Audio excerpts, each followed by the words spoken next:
Hi guys! Welcome to this week's author confession.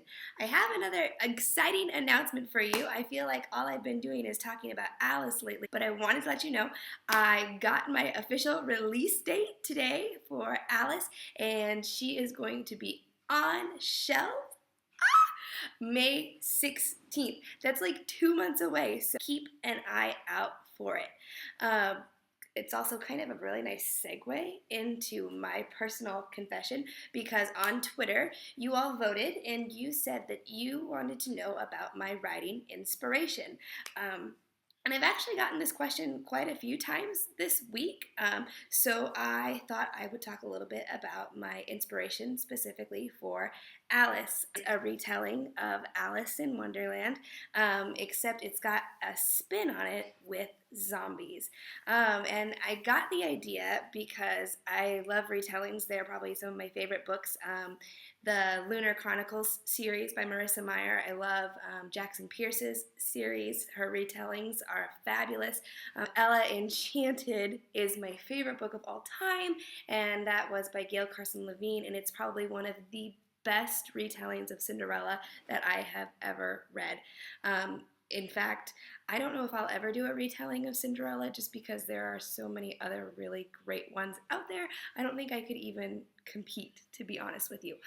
But I digress. I love retellings, obviously. And I also love scary movies. Like my husband and I, when we do date nights and stuff, more often than not, we'll pull up a scary movie. And that's just kind of one of our things that we enjoy together. So I thought, well, I love retellings, I love fairy tales, and I love scary movies. So how can I combine the two things that I love most? And so I was kind of thinking about it, and I thought of Alice in Wonderland and how the queen always says, off with their heads, off with their heads. And for any zombie buff, you know that the only way to kill a zombie is by chopping off its head or separating the brain stem and all of that science stuff. So that gave me the idea, well, Alice and zombies. So I thought it would be really fun to just try and stay as true to that storyline as I could, but make it my own and add in that kind of scary thriller twist to it. And so that was how the inspiration for the Wonderland Chronicles was born. So tell me, how do you work? What is your writing inspiration? Where do you get your ideas? And how do you plan out your books? Are you like super organized, or are you more of a pantser where you kind of fly by the seat of your pants? I would love to know. Make sure you comment below so we can see and kind of get some ideas to share with each other and network, because that is what Author Confession is all about. And then check out this week's interview. Today, my guest is Manuel Arbanasi. He is the author of the book Elemental, and he is my friend from all the way over in Italy. Could you tell us a little bit about your book, please?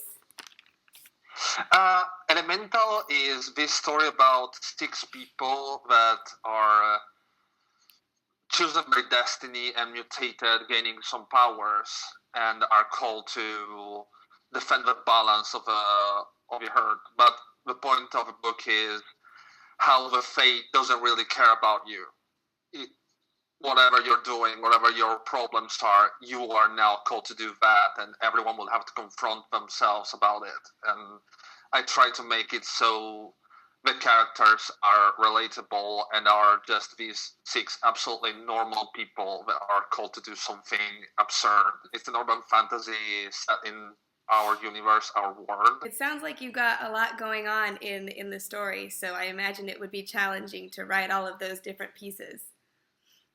Oh, yes. I had this idea for a long time, and I had to joust 7 characters together, along with the villains and everything else that was happening. It was hard. I don't know. I had to try and figure out how to do the introductions and give them all their spaces, because to me they're all main characters. It's not just one, you know. It was kind of hard. So your characters, all of them, have these special powers. Which of them is your favorite, or was your favorite to write?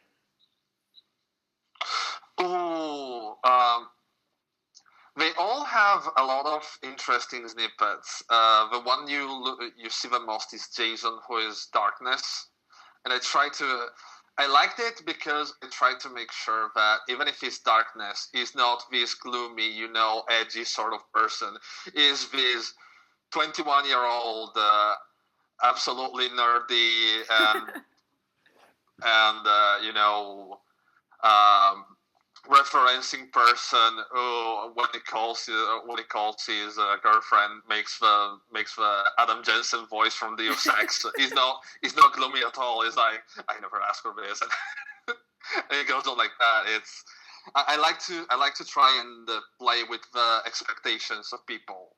It's a really interesting set of characters, and they all have a lot of personality, and I liked all of them. Even the villain. I won't say a lot about the villain because it's kind of spoilery, so I'll leave it there. You've got a big cast, like with a lot of really big, like character traits. So how did you go about developing these characters? Basically, at the start, the weirdest part was the start because they all start from different sides of the world, right? Jason is from the States. Mio is in vacation in Florence. Mitya is in Slovenia. Alexei is in Russia. So I had to make sure to give them all a little section to have them introduced. Yeah. And when they meet, it's all a matter of them interacting with each other and with the events to build their character as they go. It was hard at the start, but when we meet up, everything starts moving a lot faster and a lot more smoother, and with them interacting with each other. I like it. Yeah. Very cool. Yeah. So, how did you get the idea for your story? I read a lot, and I read a lot of fantasy, and I was inspired even by some games that I played. There was this real PS1 game called Legend of Dragoon. I liked it a lot. It was a JRPG. It was really nice, and that kind of gave me the concept for the character. Then I just put my spin on it, and I wanted to try to do a young adult novel that kind of went out of the beaten path, So it was that is what kind of drove me, even with my new work, is putting my spin on things and trying to tell the story that I like to hear and like to see. Your new one you're working about, we've talked about a little bit, and you mentioned that it's in the same world, the same universe, but it's not the same characters and the same story. So how does that work? Oh, no, absolutely not. Basically, it's a bit of a spoiler territory, but the gist of it is it's in the same universe where Elemental take place, but it's far in the future. It's like 30, 40 years in the future. A lot happens before the events of this new book, and the new main character, which has a couple of names, she's currently called Zoe, is tied very, very deeply with these new events. But there are some things that people might recognize. One more question. What have you learned about publishing so far from the self-publishing route for those of us who may be considering that venture? All right. It's first of all, when I looked at publishing, I looked at the Italian side of publishing. So it's a bit of a different world than what it might be on other places. But what I found about self-publishing is it's nice because you have control over your own work. So you have no one that gives you editorial mandates. You can write what you want. But at the same time, marketing, editing, in my case, translation, it's all on you. And it's really overwhelming if you don't have any clue what you're doing. It's a really steep learning curve. I'll put it like that. Well, I mean, you got your book out, and obviously you did get it translated because you were able to send me a copy that I was able to look at and understand. So, I mean, obviously you've tackled those big, steep learning curves very well. So I commend you. Before I let you go, do you have a question that you would like to ask my readers? Or viewers, I guess, not Absolutely. readers. Absolutely. So here's the thing. Considering the nature of my new work, I am considering myself to maybe switch to a pen name. Mm. And I want to know if other people use a pen name and why do they use it and how do they feel about it. That is a really good question. So, do you have a pen name? And if you do, what was your reason behind getting one? Thank you so much for visiting me. Make sure that if you want to connect with Manuel and learn more about his book, you find him on Twitter. Manuel, can you give us your handle so we can connect? At m.arbanase. Thank you for having me. Oh, no problem. I'm so glad that you were able to join me and we finally were able to find a time to chat.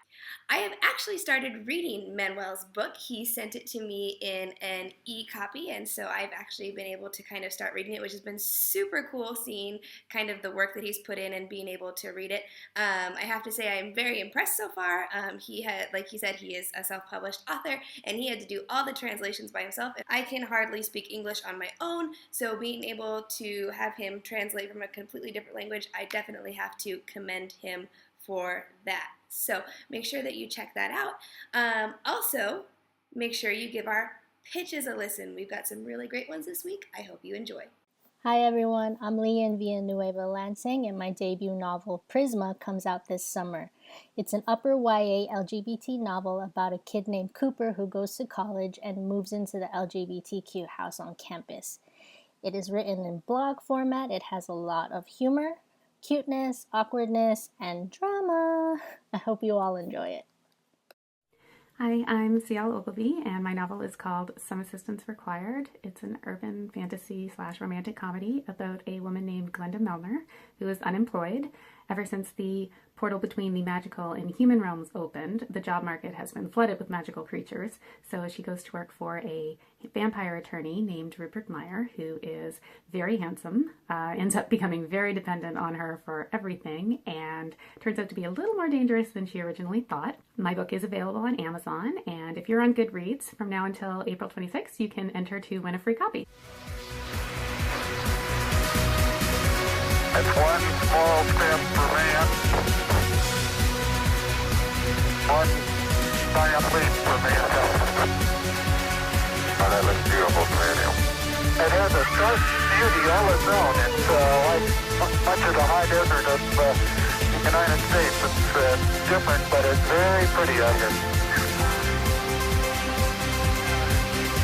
Every precious minute of their... Well, that's about it for this week, guys. Thank you so much for watching.